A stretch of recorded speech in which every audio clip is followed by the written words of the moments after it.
siúl, siúl larún. Siúl go socuid agus siúl go ciún. Siúl go doras agus éilílam. Scuide tú múr nín slán. I will sell my rack, I will sell my reel. I will sell my only spinning wheel. And I'll buy my love a coat of green. Scuide tú a úr nín slán. Gríúisle agus a chuirde. Bhhailm fáilte a chu roimh go dtí an seachtú Féile na Flaitheartach.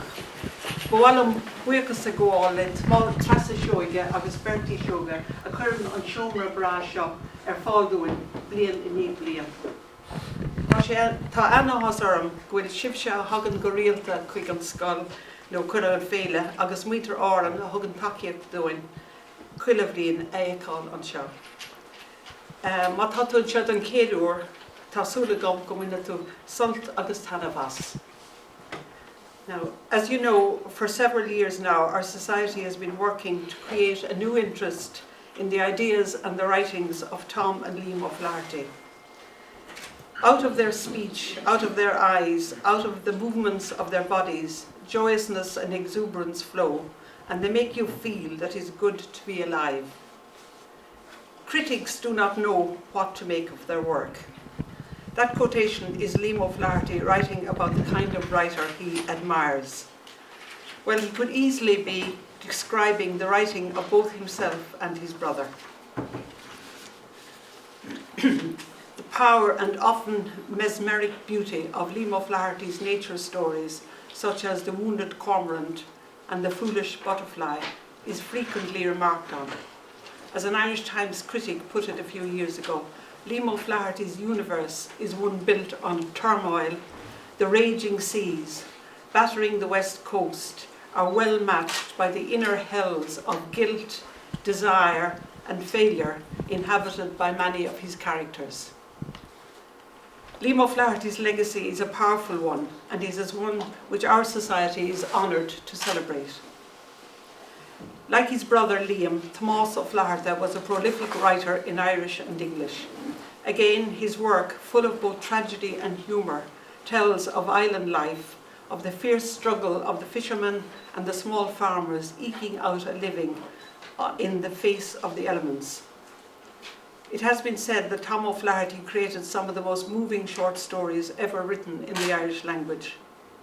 This will be marked later this morning with an exceptional publishing event, when a new book containing the published and unpublished short stories of Tomás Ó Cuaig will be launched. Perhaps Tom Ó Cuaig's experience of the struggles of fishermen and of small farmers honed in him a sense of fairness for workers, for all who struggle. Tom Ó Cuaig immigrated from the island of Inishmore in 1910. There is an interesting symmetry here, for today we are delighted to welcome a man who was born on another small island, Lopez Island, in the northwest corner of Washington State, which has a population of about 1,200. To deliver our keynote lecture entitled Renewing Tom Ó Cuaig's Vision for a Just Society, the relevance of Tom Ó Cuaig's 1920s advocacy for collective worker power today, will you please welcome Dr. Lucas Franco. To be good forward today. We're reading a tale of both oppression that workers have experienced through, not being in a union, and then also telling a story of how the union has lifted them up and benefited their lives. So I think there's a way we can be trained as at least decent writers, not anywhere near Tom and Liam, but that we can find ways to tell worker stories too in our own voice. So I'm here to share lessons from what we can learn from Tom Ó Cuaig, TJ. and his early 20th century struggle against the abuse, injustice, and exploitation of American capitalism. I've spent my own life searching in the academic world, in the trenches of the American labor movement, for ideas of how we can create a more just, fair social system in the United States. I've experienced the brutalities of our current American socialism.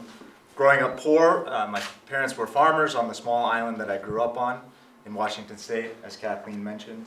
Through my academic research into worker precarity and the gig economy, which is exploding in our contemporary time, and through my current work as an organizer and researcher with a construction labor union, the Laborers Union, sticker here in the United States. I work in Minnesota and North Dakota, but our union is across Canada and the United States, about 550,000 construction workers. What I've learned through these various experiences over the years is, one, that the American social system is deeply flawed, and two, that our path to a more just society will only come through rebuilding the fledgling American labor movement. So based on these insights, the goal of my talk today is twofold. First, I want to explore the contemporary injustices of our American social system, the profound inequality, the worker exploitation that's at the heart of our American system. And second, I want to reflect on how these realities parallel the conditions that TJ faced when he first came to the United States. Second, I want to detail the lessons we can learn from his work, his advocacy, his time in the trenches of the labor movement, to how we can rebuild the labor movement today in the United States. TJ came to the United States to fight for worker dignity and respect. He engaged in political activity through the communist movement, and he stood side by side with workers throughout the country, including in Minneapolis, where I'm from, as they sought to build a powerful labor movement. TJ and his compatriots were ultimately unsuccessful in bringing the communist revolution that they sought, but I do believe that their ideas and their activism helped build a strong labor movement in the United States for about 30 years. It's been under attack since then, but there was a time where the American labor movement thrived. And since its peak in the 1950s, the labor movement has been on a steep decline to where now it only represents about 10% of American workers. In fact, it faces near extinction today. My goal as a union organizer and a scholar is to find ways to rebuild this fledgling movement, and I think there's incredible lessons that we can learn from TJ, James Cannon, and others.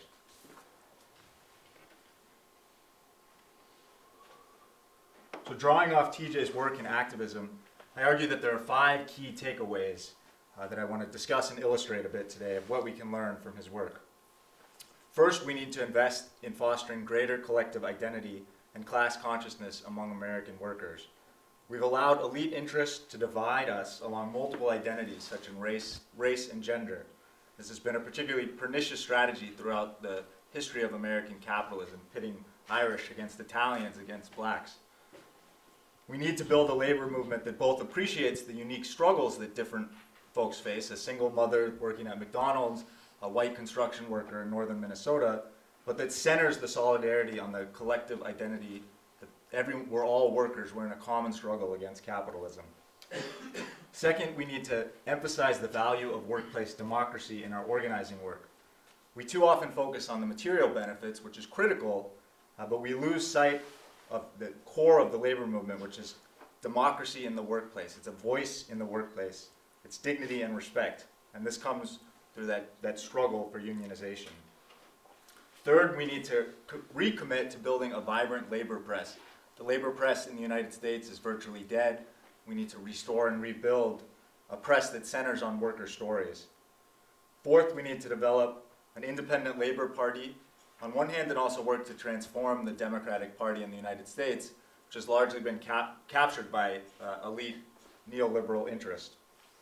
And fifth, we need to commit greater resources to transnational labor activism. Corporations don't see borders, but too often unions see borders and restrict their activities to the limits of the nation state. These ideas that TJ sought to advance in the 1920s and 1930s to improve the conditions for American workers are profoundly relevant today. They are ideas that built the labor movement to its success in the mid-20th century, and they're ideas that we need to restore and spread today, in the 21st century. Today's America is one of severe contrasts and inequalities. America is both a place of immense wealth. Corporate executives, bankers, venture capitalists have made obscene fortunes. Turn on TV and there's all sorts of crazy shows about MTV Cribs showing these immaculate, amazing homes. And they tell their fellow Americans that all it takes is hard work. Anyone can achieve this same American dream of immense prosperity. What they don't tell us, however, is that their absurd wealth is largely the product of American social system that is rigged on their behalf. They don't tell us how low taxes have allowed them to hoard their wealth. They don't tell us how meager legal protections for unions has prevented worker struggle and unionization of their factories, hotels, and retail chains. And they don't tell us how unrestricted spending in American politics has allowed them to largely buy political influence in both the Democratic and Republican parties. These structural characteristics of the United States political system and social system have allowed a capitalist elite to largely dominate our society. The result of this domination is a hoarding of wealth, as illustrated here in terms of inequality, with the top 10% owning roughly 50% of the wealth in the United States. And it's also illustrated in the precarity that workers face in the workplace. So here's another way to illustrate this inequality, where the highest wealth quintile controls 84% of the wealth in the United States. So this profound hoarding of the wealth that's generated in our country. So a couple examples of how this inequality plays out. First, we live in a country where the average CEO makes 360 times their employees. So someone making minimum wage, working at a Target retail chain, making $8 an hour. The CEO of Target makes $8 million a year. And this inequality has grown profoundly over the last 50 years between employer and employee. And second, we live in a country where members of the Saudi royal family or Russian oligarchs come to receive the best premier healthcare in the world, yet 28 million people lack health insurance, and even those with health insurance, they end up at the wrong hospital that can bankrupt them because it's, quote, out of network. This growth in inequality and steady deterioration in the pay, benefits, and overall working conditions has been a product of undoing much of the progress that was made in the United States through the 20th century. And what's incredible is that we have largely returned, just looking at inequality, back to a time when TJ first came to the United States in this period of the roaring 20s. So all of the progress that was made here has been essentially undone. So when TJ came to the country, there were striking levels of parallels between income inequality, but also similar poor working conditions for many, many wage-earning workers. TJ first came to the United States when U.S. manufacturing was starting to really find its stride, as well as mobilizing for World War I. So the U.S. companies were growing very quickly, particularly in the manufacturing. And by the time TJ's communist and labor activism and writing really took off in the 19-teens, the American economy was really starting to boom. And that's in the red there, the roaring 20s. There's wild growth in the stock market and enormous growth for the elite within American society. And this boom time did create a sense of shared prosperity.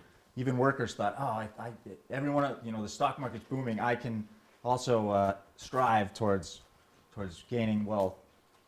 Even as the nation's aggregate wealth grew, so too did the number of people mirrored in poverty, however. For example, in New York City, America's largest and wealthiest city, 2/3 of its residents lived in cramped tenement apartments, and many were on the street, homeless, at a time when the economy was booming. Despite these realities, a growing reliance on consumer debt, as we have today, helped to minimize the angst and the fear as workers, although their wages were low, there were opportunities to get loans to compensate for those low wages. This sense of shared prosperity in the 20s made it profoundly difficult to organize workers. There was a sense of shared prosperity and less of an appetite for unionizing. Yet the facade of shared prosperity came crashing down with the onset of the Great Depression. This exposed the precarity and vulnerability laying just below the surface. And this picture here is a very famous picture of, on one hand, this image of the immense prosperity, the highest standard of living in the world, and yet you have folks waiting in a bread line just to get food to survive. Particularly African American folks who are have always been at the lowest ranks, but the Great Depression was widespread poverty. The Great Depression exposed the imbalance of American capitalism. Wages were low, benefits were sparse, and suffering was great throughout the early 1930s. This created ideal conditions for worker organizing. The American labor movement really started to find its stride in the 1930s.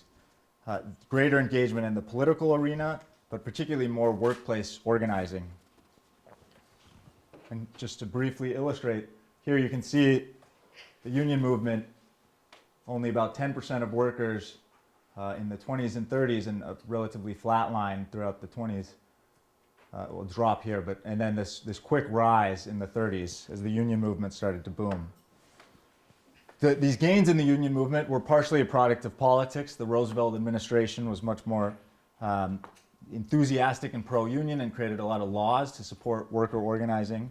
But most importantly, it was about workplace strikes, workplace organizing, workplace activity, and trying to find ways to organize unskilled workers. Workers flexed their strike muscles throughout the country, including the 1934 Teamster strike in Minneapolis. And what I discovered through my research for this talk is that TJ was deeply involved in laying the framework and the foundation for this massive strike.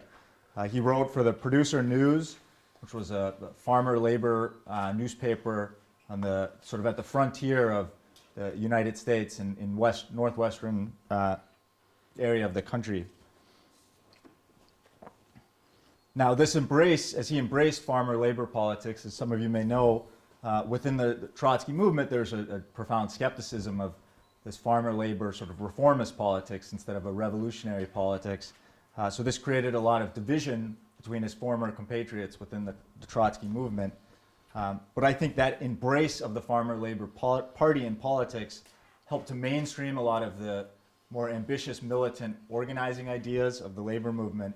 And also continues to resonate today. In Minnesota, the Democratic Party is not called the Democratic Party, it's called the Democratic Farmer Labor Party. So there's this merge of the Farmer Labor Party and the Democratic Party soon after TJ died, actually, in the 40s. So this Teamster strike, illustrated here in 1934, was a critical catalyst for the rise of industrial unionism in the United States. And it served as this profound inspiration for unions across the country, that if we strike, if we take action in the workplace, we can inspire people to join unions. And that's what happened. You saw this incredible boom in the union movement in the 30s. So this growth in the union movement helped to bring balance to the US economy. Workers negotiated with their bosses in the workplace during collective bargaining agreements, limiting that discrepancy between CEO pay and worker pay. And they also advocated for a more just tax system and social system. They won new taxes on the rich, funded new schools, infrastructure, and critical social programs like Social Security and Medicare. And life was pretty good for the American worker from about the post-World War II period through the 70s. The middle class boomed. America became the sort of shining example of the middle class across the industrialized world. Workers had strong wages. They had a voice at the workplace through the union movement. They had good pensions, and they had leisure time to barbecue with their family and money to buy a home. And this is when simultaneously the suburban home development boomed in the United States. So life was pretty good for the average American worker, mainly because unions were very, very strong at this time. But as it happens, it's a constant struggle between worker power and the power of capital. And by the 1970s, capital began to fight back. And here are some notorious characters that led this push to reform and unconstrain the market, let the free hand of the market thrive, and get government and pesky unions out of the way. So both Thatcher and Reagan used their bully pulpit to launch a full-scale attack on unions and the social security, or the sort of social welfare state in both countries.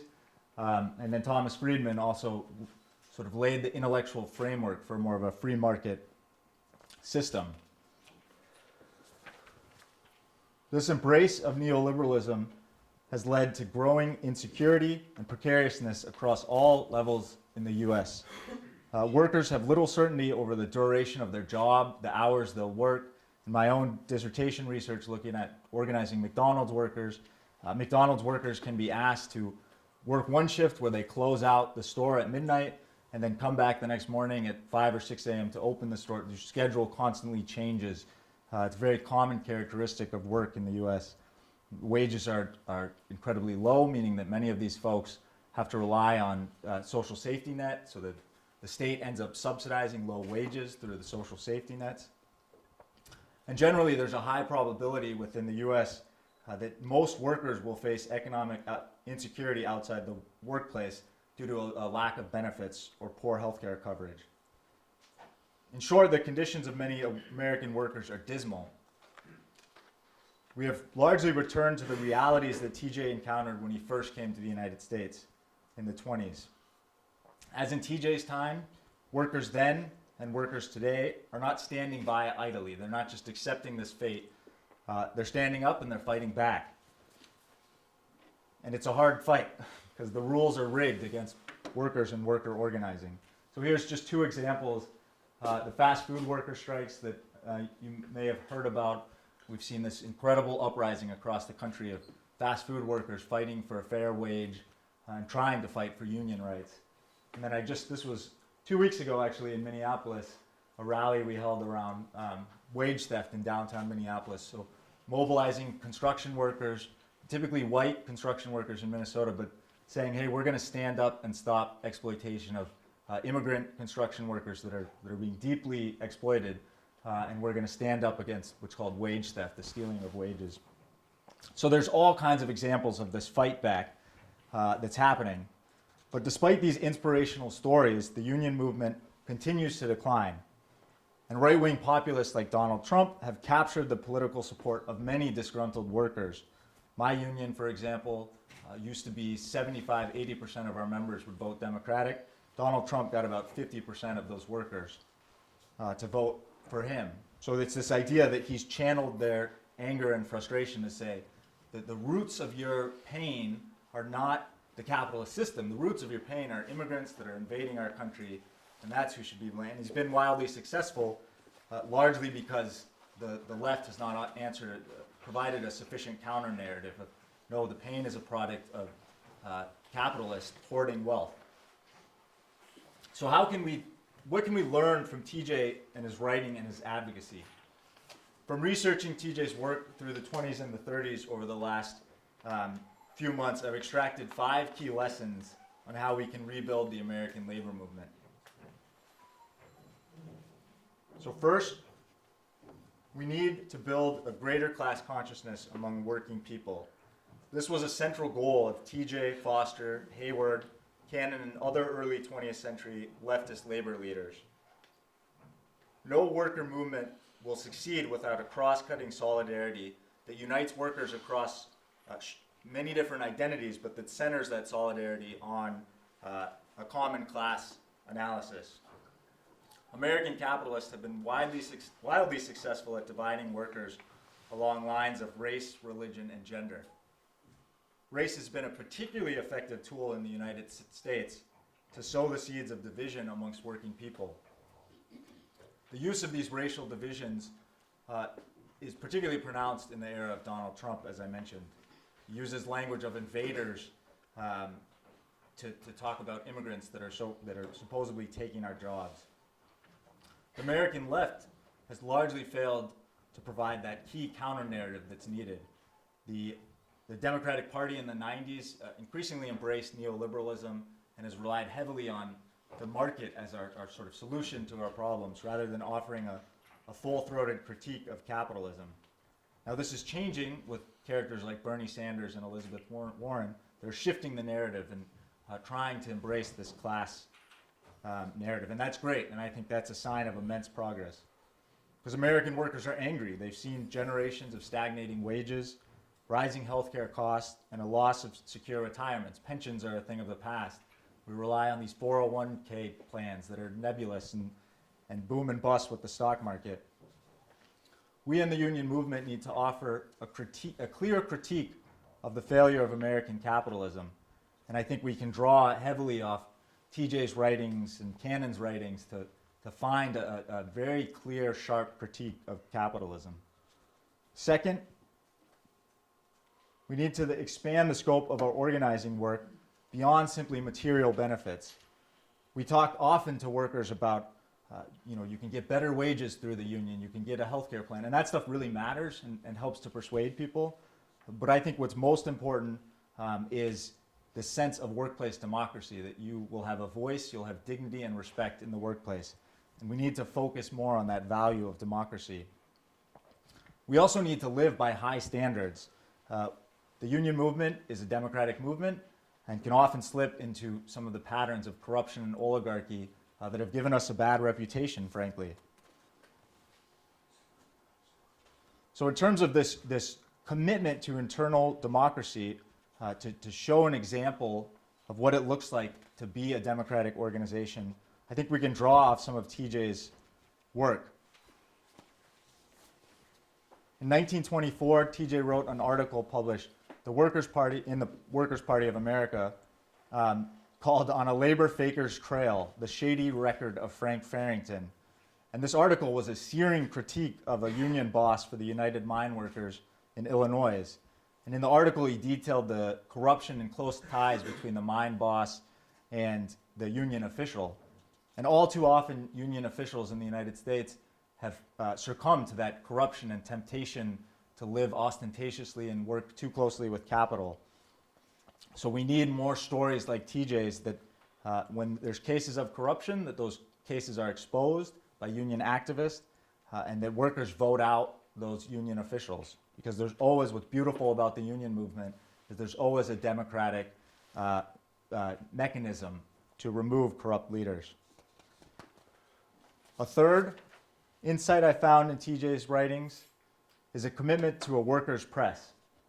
In a 1923 article in The Worker titled A Radical Irish Magazine, TJ wrote that we need a magazine that will tell the Irish workers in America some things that are not told by the bourgeoisie superstitious press.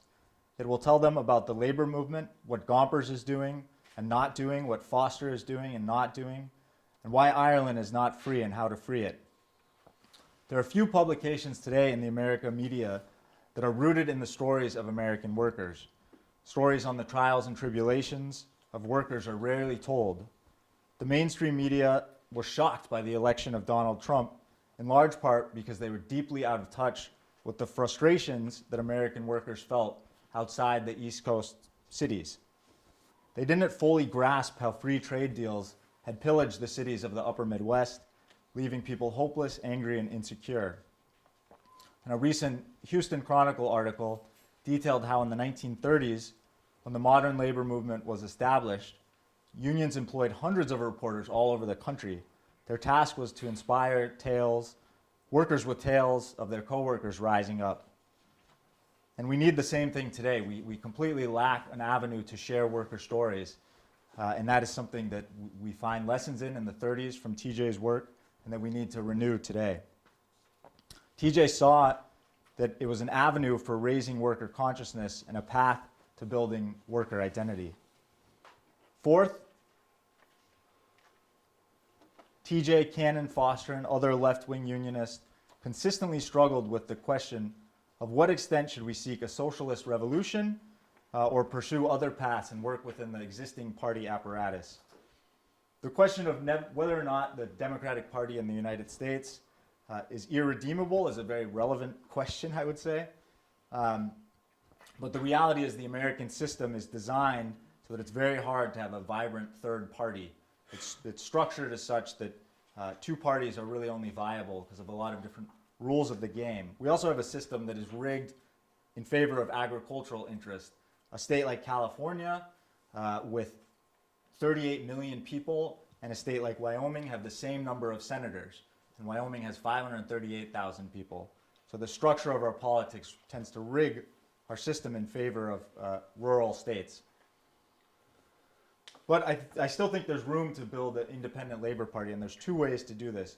Number one, what we've seen across the United States in recent decades is a rise of the Socialist Alternative Party, which is a true left-wing party rooted in the tradition of T.J. Cannon and others, committed to socialist revolution. But this party has thrived in urban spaces that are completely captured by the Democratic Party with no challenge. Any American city is exclusively run by Democrats. And so what the Socialist Alternative Party has done is pushed Democrats to the left within urban spaces. And this has allowed for things like the $15 minimum wage. So we need a third party, particularly on the urban level. And second, we need to work to retake the Democratic Party that has all too often embraced neoliberalism. And that's what Bernie Sanders and Elizabeth Warren are doing. And finally, the last major lesson that I learned was this need to commit to transnational unionism. In my own work trying to organize the wind industry or the solar industry, the folks coming into Minnesota building wind farms and solar farms are huge multinational companies out of France and the UK. But yet we focus our pressure and our tactics within the space of Minnesota, and we have a limited lens, but there's a boundless opportunity to work with unions in Germany and Ireland and France to have coordinated pressure on some of these developers to extract concessions. But we don't do it, and we need to do it. And this is what T.J. Cannon and their fellow Trotskyites deeply understood, this notion of a need for a transnational unionism and a sense of building a collective power across borders between workers. So in conclusion, we're all here because we've been inspired by the passion and commitment to social justice of both TJ and Liam. They fought against the brutalities of colonialism, domestically, and capitalism across the world. They envisioned a free and independent Ireland and a free and independent working people here in Ireland, in the United States, and across the world. They lived their vision through scholarship, through incredible writing, through advocacy and action. They charted a path for all of us to follow on how to make a more just, better society. Now it's on us to pick up the baton of social justice. As I've detailed in this talk, in the United States, we've returned to many of the injustices that TJ first encountered when he came to the United States. The precarity of American workers, the instability of our social fabric. It leaves us vulnerable to right-wing politics and potentially fascist movements, as we saw in the early 30s, and I would argue we're seeing again today. Working people are angry in the United States, as they should be. They live in a society of profound inequality and injustice. And my fear is that right-wing voices like Donald Trump are offering a more convincing and persuasive explanation for their suffering. We have to do better. We can rebuild the American labor movement by offering a clear explanation for the ways in which unchecked and unbalanced free market capitalism has allowed for worker exploitation and an obscene concentration of wealth. We can find powerful and convincing critiques of our broken social system and a vision for a more just society by drawing off the insights of past labor leaders. TJ, Foster, Liam, they provided key insights into how to build a more just society, and we need to pick up and follow their vision. I want to thank you all for maintaining a commitment and passion for the work of these visionary leaders. It's been an honor and a privilege to explore their ideas and to revive the vision for how to rebuild the American labor movement. Thank you, and I look forward to any questions.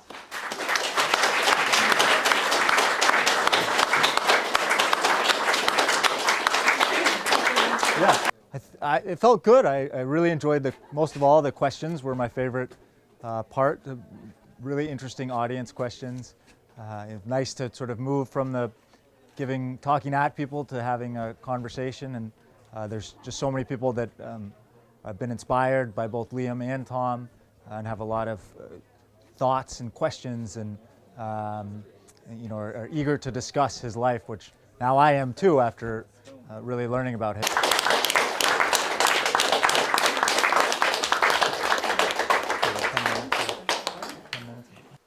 Yes. Yeah, I like to ask about the legal situation in the United States that you're confronted with. Here in Ireland, we have a very difficult legal situation due to the Industrial Relations Act of 1990, Yep. which seriously inhibits the rights of workers to struggle for wages or conditions and so on. And the other day there was a ruling against the relatively or very well paid workers, the airline pilots who were about to go on strike in Ryanair, of all, Yeah. the most anti-union company in the country, if not worldwide. Yeah. And they were prohibited by the court from going ahead with the strike because an injunction, Ryanair got an injunction against them under this legislation. Now, part of the problem with the legislation is that a lot within the bureaucracy of the unions, there are many people who are quite happy with that, and in fact parts of the Industrial Relations Act were written in their offices. And now, how does that compare with the United States? I understand that a strike in Walmart was organised in a clandestine manner because the unions could not afford to risk losing all their assets in the court. It's an excellent question. And in the United States, the rules of the rules are rigged against union organizing, and they've been rigged because the law, and I think we often forget this in the labor movement, is a contested space. The law, new laws can come about, as you mentioned, and laws can be reformed. So in the 1930s, labor law, the Wagner Act, very friendly towards unions, much easier to organize. After World War II, new laws came into place that restricted unions, and ever since there's been, as I mentioned, starting in the 70s, more and more laws have come into place that have restricted what unions can do. So in my own organizing work in the construction field, it's very, very hard to do a picket or a banner because everything is tightly controlled by the law, and if you mess up, it's very easy for companies to sue not only my union but also me. So I need to cover personal liability insurance just because a company might sue me for violating labor law. So the rules are rigged, and the question is, how much do we work to play within those rules, or how much do we go outside the rules and try to find other creative ways to change the rules of the game? But what's fundamentally critical is that we have to reform labor law in the United States. It's become so rigged against workers that something has to be done. And a couple days ago, Bernie Sanders put out a new complete rewrite of American labor law. So people are starting to talk about the need to change the rules. But right now, the rules are very much rigged against labor unions. The passion and how clear it was. That's a big thing. And you look well too. Thank you. Buy you a pint later. I have to admire Kathleen for capturing you, if that's the word, and bringing you here. I think it's a great advance. Now, just two things. I read recently some talk that there's some hope with the young generation coming up. These people who are the word I learned from you, I think, was the gig economy. The gig economy. That the young people don't really believe now that capitalism came from God or comes from God. There was a fairly strong support for the word socialism, even, which was a dirty word, I suppose, in many quarters in America. But isn't that some hope? And the fact that people are listening to Bernie Sanders and the four people who were told to go home, I think that's something. Now, that's one part of it. The second part of it is this. I don't know why you people, maybe you do, and in this country especially, don't use the story of Donald Trump's mother. Now, you were born on an island, and Liam and Tom were born on an island. She was born on an island as well, an island off the coast of Scotland. And she was a Gaelic speaker, a native Gaelic speaker. And she went, like all our people from here and so on, went to America as a worker, as an ordinary domestic worker, with very little money. Very little money. In other words, she was an economic migrant or an economic emigrant. And she worked for wealthy people. And she met the German, of course, and things improved for her. He made a lot of money and so on and so forth. Fair enough. But when she started going to parties and soirees or whatever you call them and stuff like that, she was looked down on. For the fact that she was from an island, a backward area, and that she was a Gaelic speaker. And this attitude did not come from Americans. It came from other people in Scotland. Now, here in the Irish-speaking areas, we would know all about that and understand it. I don't know, she doesn't talk about her at all, much. So I think that should be used a lot more. Say, I mean, she was one of these people who should have gone home. Yeah, I love that. No, that's an excellent point, and I think it speaks to a wider point as well, as our general struggle to effectively tell stories of workers, both in terms of telling stories of how capitalism is failing them, but also telling stories of success in that with the labor movement. We do this in our organizing work. When we're trying to convince a worker to join our labor union, you tell them a story of all the amazing things that the labor union has provided for you. It's given me health care, it cost me $500 to have my kid, and all of these things that, these benefits that have come with having both a voice and material benefit. So this point of telling stories, and I think we need a vibrant labor press to do that we don't have anymore, but we used to have in the 20s and 30s in the United States.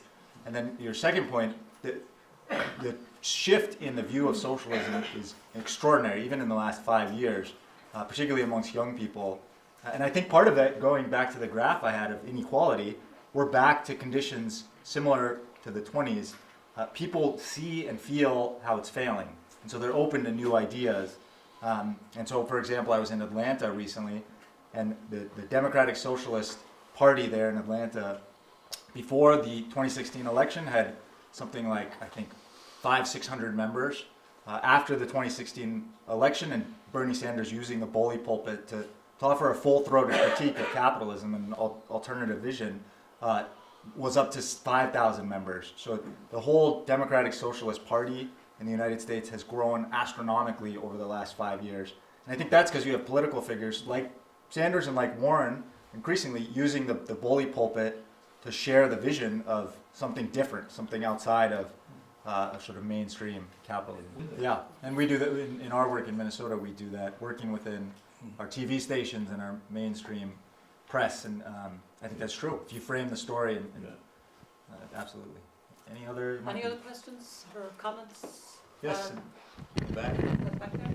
Yeah, I have a follow-on question about media and telling stories. I was really struck by your call for a renewed press for workers, and also thinking of the prevalence and the ubiquity of social media and what you think about that as a tool. And it also circles back to your first point about fostering a collective identity, which doesn't seem to be social media's strong point. It's a great point, and social media is a fantastic tool for us. Almost all of our membership base in Minnesota in the construction industry is on Facebook, and it's a good tool to reach them, to share things that we're doing.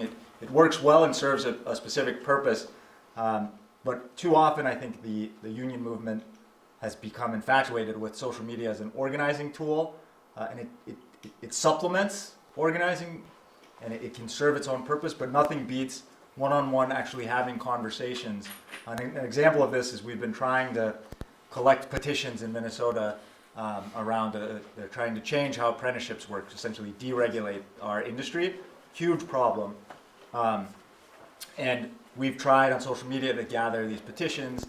It works and it helps, and people share. And, we get a few, but we were at something like 200 petitions, and then we went out and talked to people on the job site, talked to people at union meetings, And immediately everyone signed these petitions, and we were up to over 1,000. So there's a way in which I think social media is such a good tool to share stories and supplement organizing work, but the value of one-on-one conversations is critical. And I think we've forgotten a little bit about that, but there's a renewed focus on talking to people and engaging them in the workplace. Yeah, I'll go here. When we on canvas, it was very interesting, it was wonderful, but you talked about the unions being infatuated with social media. Isn't part of the problem that unions have become infatuated with power? And if we look at Ireland, they were instrumental and an integral part of the process, in my limited experience over the last 20 years, in the privatisation of our services, in the running down of our public services, in their collusion with power. Maybe you might comment on that a little bit. And I'll tell you, that was encapsulated for me in the local elections recently. And the unions went on tour to meet all politicians and to tell us about the importance of local democracy, which they had been instrumental in undermining. In the importance of bringing back the refuse service under public ownership, which they'd been instrumental in privatising. And I could go on, but in the interest of the listeners, I won't. Perhaps you might just comment on it. I think both in the union movement in many countries, I know Norway best, I've studied and lived in Norway, and in terms of the social democratic parties, embraced neoliberalism and privatized lots of different services. I think there's a growing recognition that that was a failure, and part of even the Democrats in the United States. We had the new Bill Clinton, for example, brought in this huge wave of deregulation and privatization, with a lot of unions going along with them. Is that this is a great idea? I suppose that is the story. My question is, Yeah. how did that happen? That's the question, really. Yeah. To analyse that, Yeah. because we can criticise Trump and he deserves our criticism. But we really need to look at ourselves and the trade union movement that allowed this to happen. And how did that happen? And how do we deal with it? It's a great question, and I don't have a great answer, but one thing I will say is I think there has been intellectual stagnation and sort of a concentration of power with the same leadership for years and years and years and years, with not that democratic renewal internally within the movement and grassroots renewal. And I think that what I loved about that story from TJ in terms of his critique of the mine workers union, that same union boss had been in for decades, was completely in bed with the coal miners, and was not into any sort of radicalism or fighting back. And I think that's a huge problem, maybe part of the explanation for this acceptance of liberalization and reform. But it's a good question, another research question, I think. Yeah. Thank you very much. Your talk was great. You mentioned that 50% of your union had voted for Trump. Yep. I'm just wondering, 3 years later, if they'd vote again in the same way, or what feedback you're getting from your union members is at this point. We're stressed out. So the short answer, because there's he has done some arguably smart things to solidify that support, particularly amongst construction workers are in Minnesota generally white, fairly sort of privileged economically, and Trump portrays a certain sort of identity of kind of hunting, fishing, getting the state out, blah blah blah. So we are very worried about that. But what we try to stay focused on is not the sort of identity component that Trump does really well of what it means to be sort of a white man, and everyone's trying to take stuff away from us, and it's not fair. But continually stay centered on the failures of his administration around deregulating our industry. There's a lot of ways in which his administration has made construction work much worse, and taken away a lot of our apprenticeship program, for example. So damaged our industry. And that has been working when we focus very much on what he's doing to our industry and how that's going to change your work, and how that means less safety in the workplace because there's fewer inspectors, how less pay because they're destroying the apprenticeship structure. When we focus on those specifics, that works. When we focus on this sort of clown show, this identity of it's this guy versus Hillary Clinton versus Donald Trump, these characters, that doesn't work, because he's actually amazingly good at sort of playing that character game. But we need to focus on specific components of the construction worker's life that he's attacking and making it harder to be a successful working person in the construction industry. But we have a lot of work to do. I'm just wondering if any of the papers that Tom O'Flaherty wrote for, such as the Daily Worker, are still in existence. And just the second part of the question, The Nation magazine, which is a left magazine, do you think it's fulfilling a function, or is it a help to your union? So to your first question, yes, if anyone hasn't discovered this before, I think Marxist.org, or I can get the specific website, incredible archives of various papers from Labor Defender to the producer, to all of these different papers. So there's a great archive database of microfilm copies, which I found really interesting. In terms of the role, The Nation's one of my favorite publications. It's somewhat obscure, it's somewhat limited in its audience, but it is more focused on telling the stories, particularly John Nichols, one writer of workers and their struggle. What's been encouraging for me, along with what you were saying in terms of this growth of kind of socialism thinking, is magazines like Jacobin, that's a left-wing magazine in the United States, has brought in a lot of great writers and has seen incredible growth in the last 5 years. So something's going on, something's changing very, very quickly, and I think we're going to see an explosion of more sustained left-wing critiques, more labor-oriented publications. So that, for me, that's exciting. So let's keep it going. Just to tell you that I have them all at home. I think all of his writings from the Daily Worker. Yep. And from that paper you talked about, the producers. Yeah. That was very interesting, out in the prairies. Yeah. Looking back. But I wrote away for that as well, and they sent me the whole thing, the microfilms. But we've been talking, some of us have been talking about that, getting a collection together of Tom at his best when he's really good on the I'd love to help Daily Work. being in the United States, to gather, if we can gather more papers. Because these stories, I think, these critiques and stories are so critical. We have them all, and some of us have been talking about getting a collection together. Yeah, oh great. Now, who would print it, who would publish it is another question. Yeah. I think that wraps it up. Great. Well, thank you all so much. It's been really great to be here.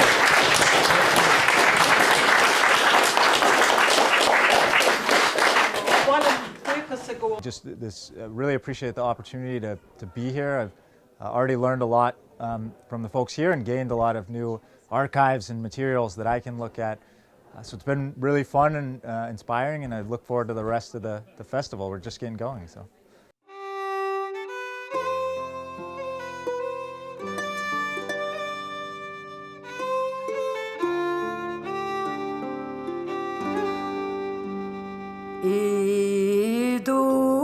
Snavlianna milnike tochtuni vikre talunus timpesti tarlu heres here vietslon oblesko sfirsoni vi ach bo vaselnya